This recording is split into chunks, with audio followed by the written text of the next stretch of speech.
Na ndio maana katika nyakati hizi ni adimu sana kumpata mwanamke huyu wa thamani kubwa. Na tutaenda kuangalia kwa nini inaonekana ni adimu. Jambo la kwanza, thamani ya mwanamke huyu siku zote inatoka kwa Mungu. Mwanamke wa thamani kubwa hajitazami kwa macho ya watu, bali anajiona kwa macho ya kiungu. Na ndio maana siku zote anajijua kwamba yeye ni kiumbe cha Mungu. Yeye ni mbeba kusudi. Yeye ni wa heshima. Na anajijua kabisa yeye si wa kubahatisha. Na mara nyingi hata watu wanapomkataa au wanapomkatisha tamaa, wakati mwingine wanapombeza, wanapomtenga, bado yeye havunjiki moyo. Kwa sababu anajua thamani kubwa alionayo mbele za Mungu. Vitu hivyo huwa anavifanya kama, wanasema ni kama ngazi ya kumwezesha kupanda kuliendea lile kusudi ambalo Mungu ameweka ndani yake.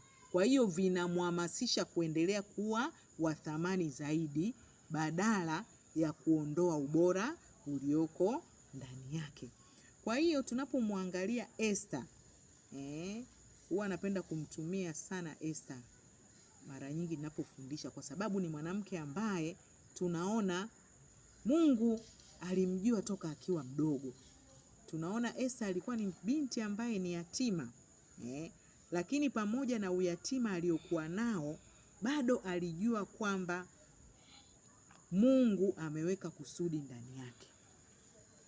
Na mwisho wa siku alivyoishi kulingana na lile kusudi, tunaona kusudi la Mungu la Esther kuwa malkia, ambayo ni kusudi la kifalme, likatimia ndani yake.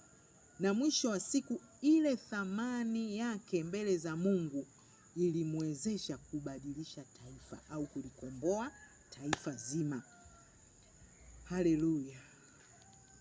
Basi sasa naomba tukamwangalie kwa undani huyu mwanamke wa thamani kubwa. Jambo la kwanza, mwanamke huyu huwa anamcha Mungu kwa moyo wa dhati. Na uchaji Mungu ndiye sifa yake kuu au pambo lake kuu. Mara nyingi ni mwanamke wa maombi. Ni muombaji. Ukimwambia kwa swala la kuomba, ukimwambia kwa habari ya maombi, ni kitu